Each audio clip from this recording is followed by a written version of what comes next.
Now, I want to demonstrate what we've done earlier today, but I want us to run another set of analysis and we go through the renaming again because this is very important, Now, the next analysis we are going to run is actually on, okay. Let me explain this rather. Let me use this to explain. I think it will be more meaningful to use this to explain. Maybe we'll get it better. This is an output. As I explained earlier, this was my undergrad thesis. And of course, I know better now. So some of the things here may not be highly accurate at our PhD and master's level. But at then, this was what I did. Now, I want to explain the rotated factor matrix again and how to name the variables.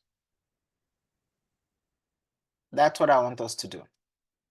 We have the rotated matrix here, but let's know the names of the variables. The names of the variables are, where's that? Here are these variables. Yeah, actually, this section was looking at the problems and constraints affecting informal sector business. Problems and constraints affecting informal sector business. So these are the indicators. I'm going to copy. Why can't I copy? Okay, I can. Okay, so these are the construct. We have 12 of them as well. This. So now in the output, we use factor analysis to extract the important constraints or problems encountered by those in the informal sector. And we have this rotated factor matrix. So I just want to use this to explain how you name the variable, since this was more carefully done. And the one I was doing was just something we're doing instantly. So it's not like I've sat down to name those variables, but this one is something that has taken time. Let's take a look at it. Here, we have the variables here and the 5 extracted components. Variables, 5 extracted components.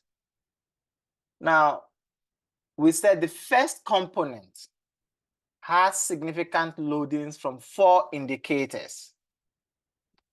That is lack of raw materials, or I do not know where to buy goods, X5. So if we take a look at X5 here, we can see this is X5. X6 is loaded. Then we look at X8 is loaded. Okay, X8 and X9. And then which other one? Yeah, 1, 2, 3, 4. Hence, I said the first component has significant loadings from 4 indicators. And I've identified the 4 indicators here: X5, X6, X8, and X9. And then what did I say?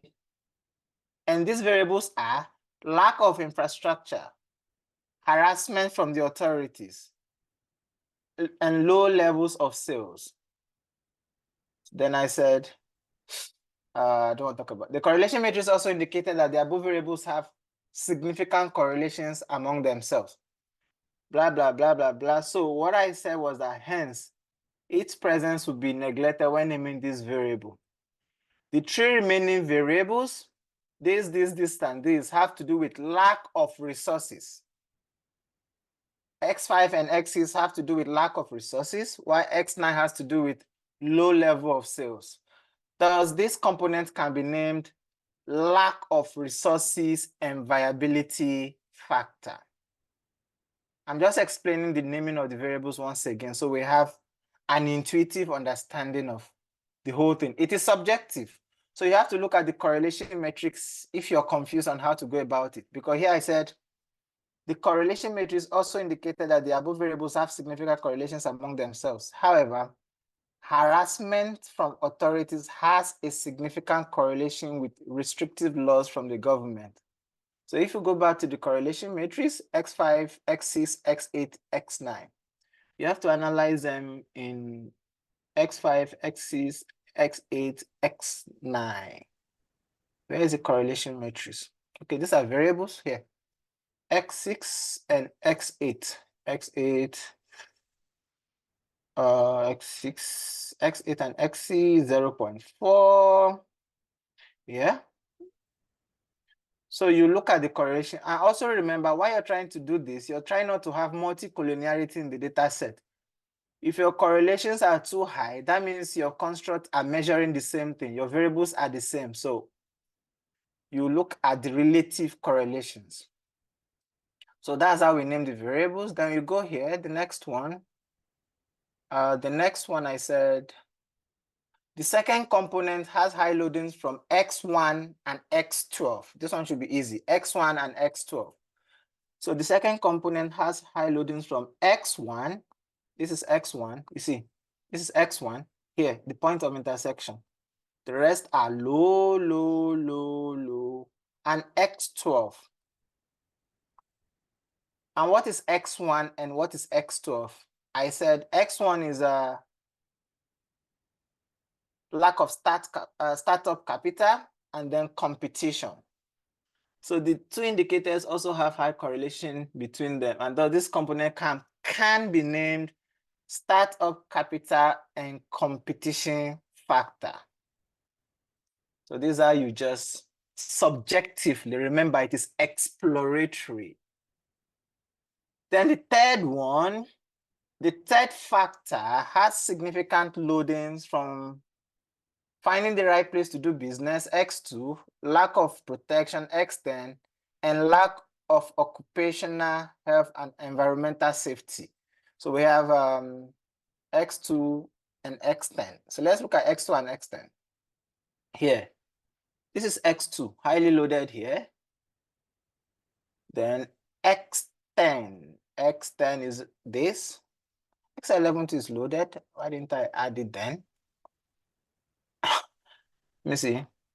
X2 and X10. Okay. I don't know why it wasn't added, but that's undergrad knowledge then. So X2 and X10. So X2 is what? Finding the right place to do business, and then X10 says lack of protection. I think this should be X. This should be X11 because there's another variable here which I didn't name. Yeah, X11. So we call this X11. So we say all three variables have something to do with job security. Thus, it would be named as the lack of job security factor.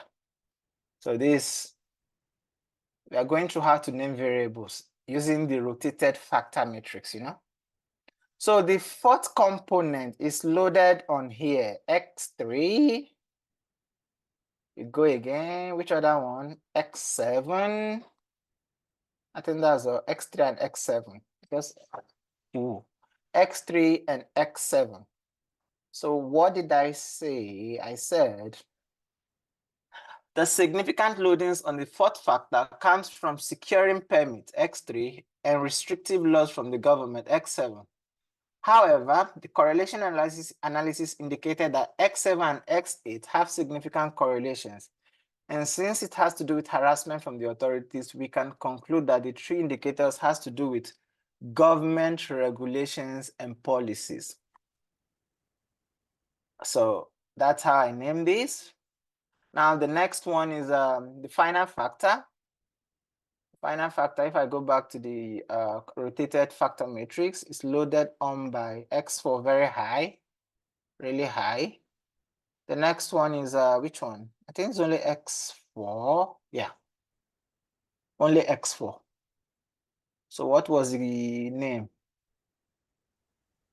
So the final factor has its loading from one indicator, that is lack of skills and know how to run the business. That's X4. And this indicator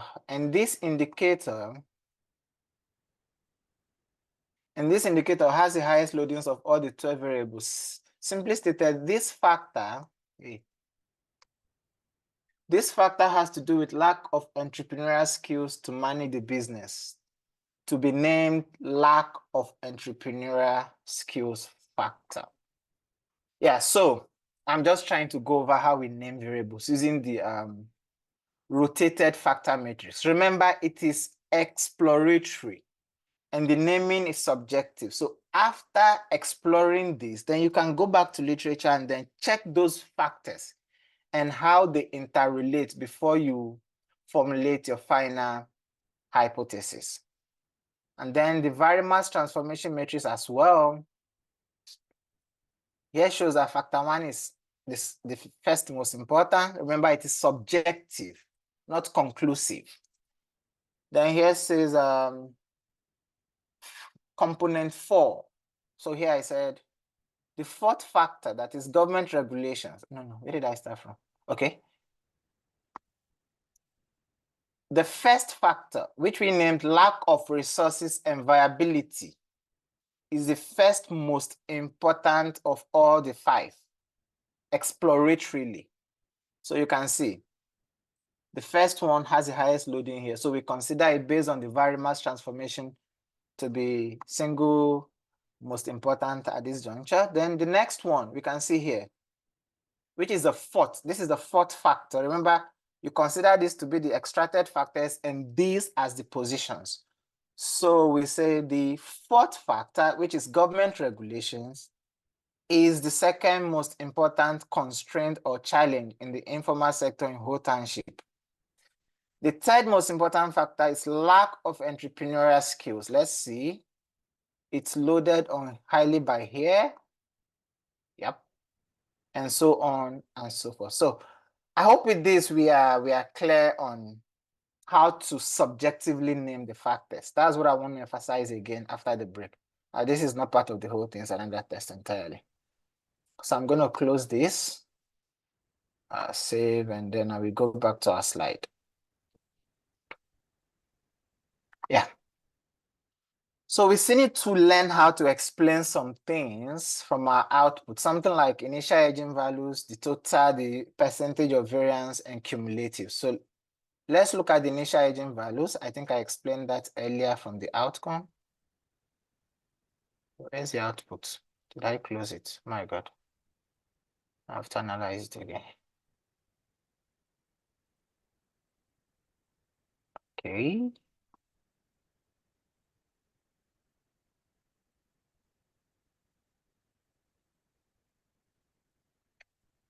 So let's go back. Initial agent values, eigenvalues. Yeah, here.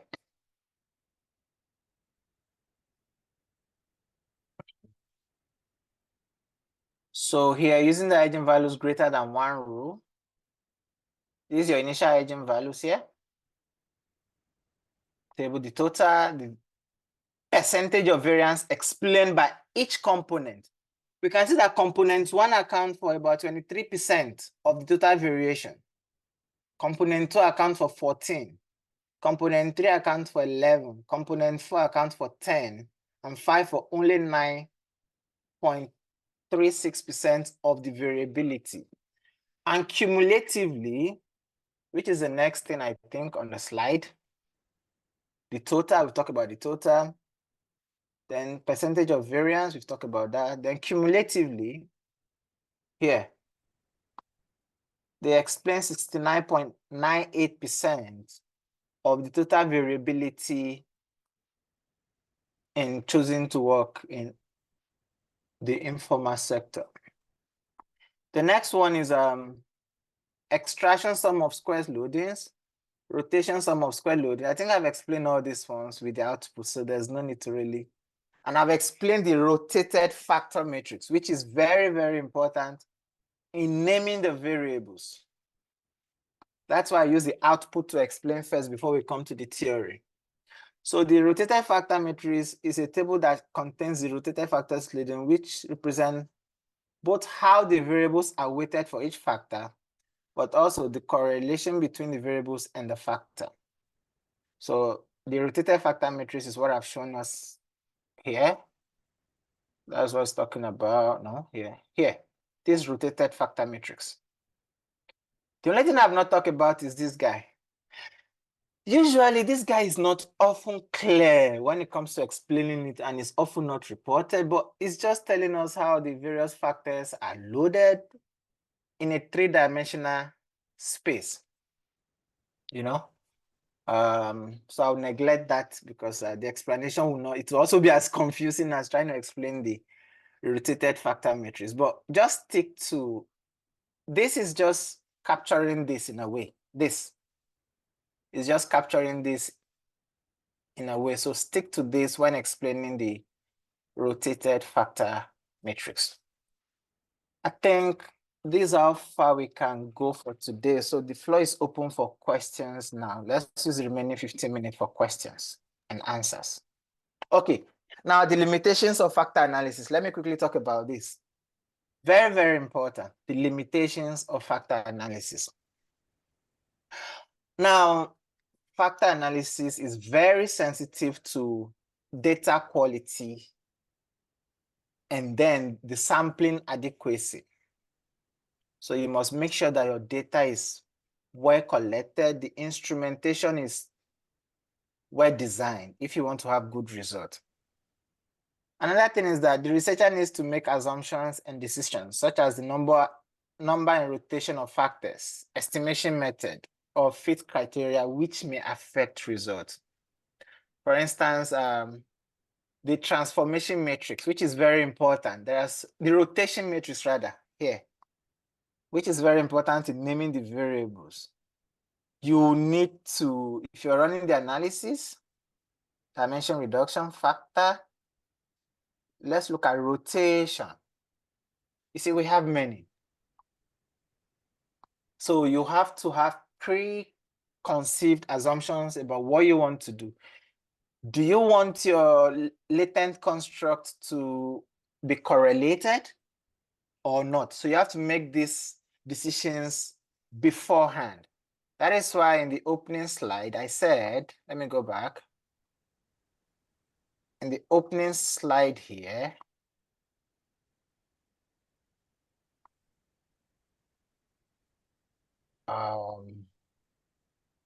is it here? Somewhere here. Here. So you have to make these decisions in advance. Are you imposing restrictions that your factors are not correlated? If that is your assumption, then it means you can either use Varimax transformation, which we used, or Equimax transformation. But if you are assuming that your factors are correlated with one another, which is synonymous to CBSEM, covariance-based structural equation model, then you use Promax. So these are some of the things you have to make these assumptions in advance, which might be overwhelming for the beginner. So if you're going to analyze, you go here, dimension reduction, rotation, you have to choose. So you have to make those decisions in advance, which can also be a bit of a challenge. Now, the next limitation is,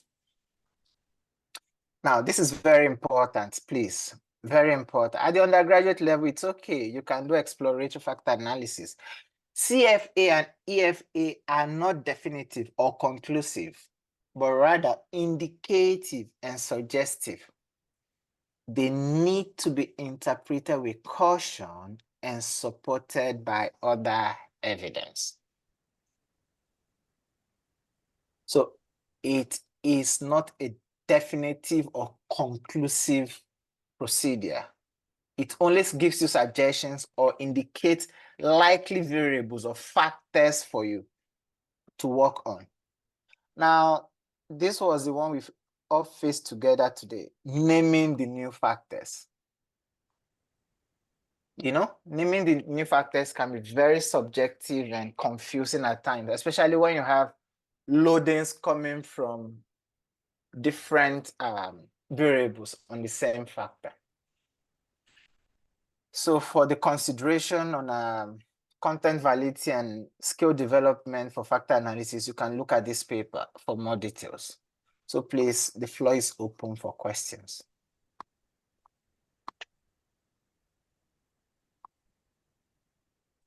Yes, I have a question. Yeah, Can I ask? sure. Thank you, Doctor. Thank you so much. My Yeah. question is, the first question is, Yeah. when we rename our factors, Yeah. how and where can we write the renamed variables in our SPSS?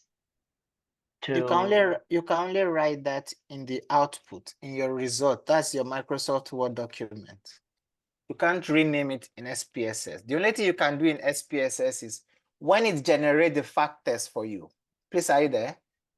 The only thing you Yes. can do is when it generates the factors for you, like as I have here, and I'm having these factors.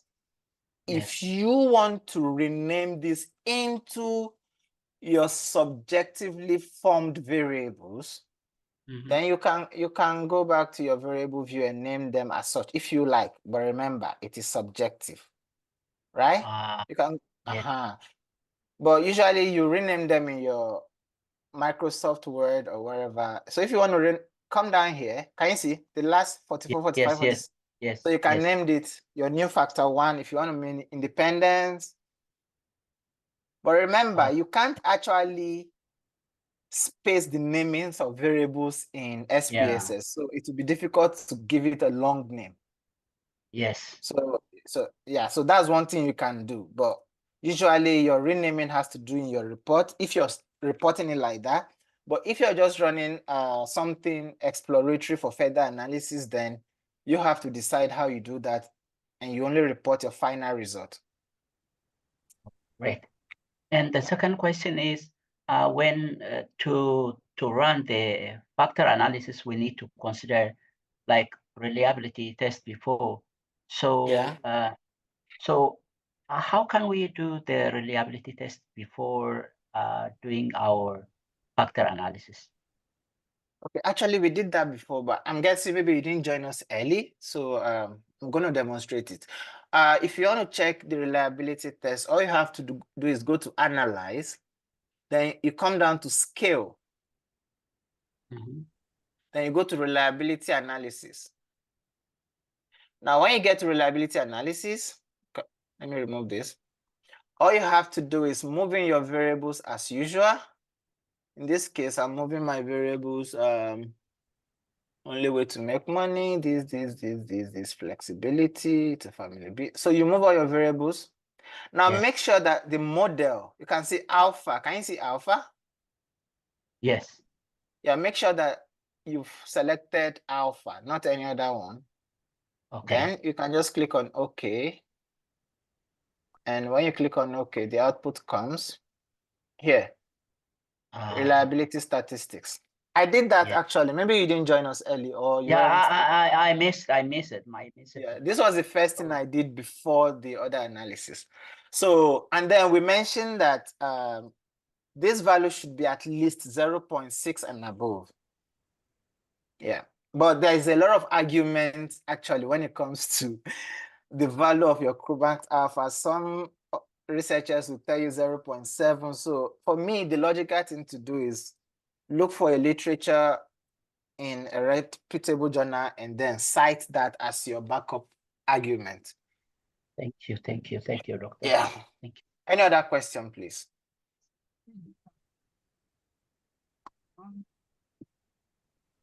Hello? Hello? Yeah, please, can you speak a bit louder? If the value of TMO is less than 0.6, yeah, what can I do for my data? Maybe the data is wrong or the data is incomplete. One good thing you can do is first of all, go and look at the inter-item correlation. If you have items that have high correlation between them, delete them. Delete one of them. Imagine I have let me say I have 12 variables and x1, x2, x3, x4 to x12, and then maybe I'm having like a very high correlation between x1 and x5. Let's say I'm having like 0.8 and above. It means the two indicators are similar. So you might try to improve the reliability of your data by removing items that are highly correlated. And yeah, that's one thing you can do. And then another thing is that you can look at your inter-construct correlation, the latent construct. If you look at their correlation, are they highly correlated? If yes, you can consider reducing it. That could help. But the most effective way is to collect good data. Yes. Thank Yeah. you. Thank you. Design your instrument. Most people are fixated on, hey, I can't run my analysis. I can't run my analysis. That is not the most important. If you have good data, any intermediate analysis will give you good result. The problem comes when the person is running the analysis and your data is not giving out reliable output. That is where the problem is. So stop fixating on analysis. Focus more on designing your instrument. If you're collecting primary data, make sure you design a good questionnaire. Test your questionnaire, pilot testing, you know. If you do this, you won't have any problem in your analysis. Any other question, please?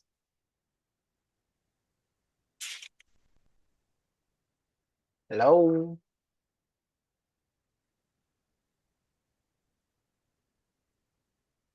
Any other question? Can I ask, please, Doctor? Of course, I said the floor is open for Okay. questions. Okay. We do factor analysis to reduct to find the independent, the very important independent variables. Exactly. Yeah. So is that the only purpose we do the exploratory factor analysis, or is there any other purpose to conduct the exploratory factor analysis? That is the main purpose, as the name suggests, exploratory. Yeah. Yeah, that is the main purpose, to do the exploratory factor analysis.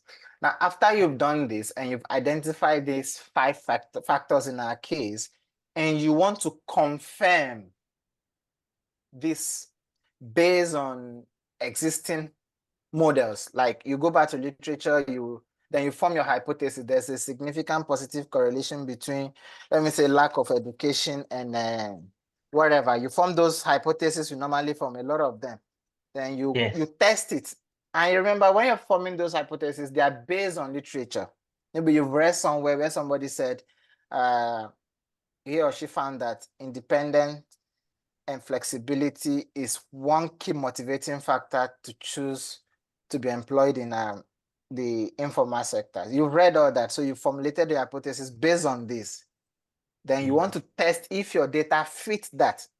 Then you proceed to confirmatory factor analysis. Okay. Yeah. So usually it is a good idea to use exploratory for what it is, exploratory. Okay. Thank you. Thank you, Doctor. In the absence of any question, thank you all for your time and thanks for attending today's training section, and see you next week for another edition of our training. Thank you Have a very lovely much. We Thank you, appreciate Professor. it. Thank you. Thank you. God bless you. Thank you. Thank you Thank very you. much. God bless you. So grateful. So, Thank you very much.